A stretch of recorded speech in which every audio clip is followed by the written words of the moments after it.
З ўсіх сторон маскалі цяпер толкуюць нам без устанку о сваём братстве з намі. Праўдзіва дзівота, жывучы пад рондам маскоўскім гэтулькі часу, цяпер ледзь мы аб гэтым пачулі.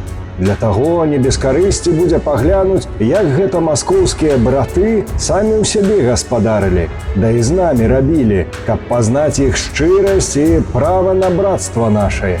Не будзем гаварыць, з якіх народаў маскалі паўсталі, братства там нямнога найдзем. Няволя манголаў, да і цароў маскоўскіх заўсім забіла ў гэтым народзе усякую памяць о свабодзе, да і зрабіла з яго грамады людзей паганых, без мыслі, без праўды, без справядлівасці, без сумлення, да і без баязні боскай.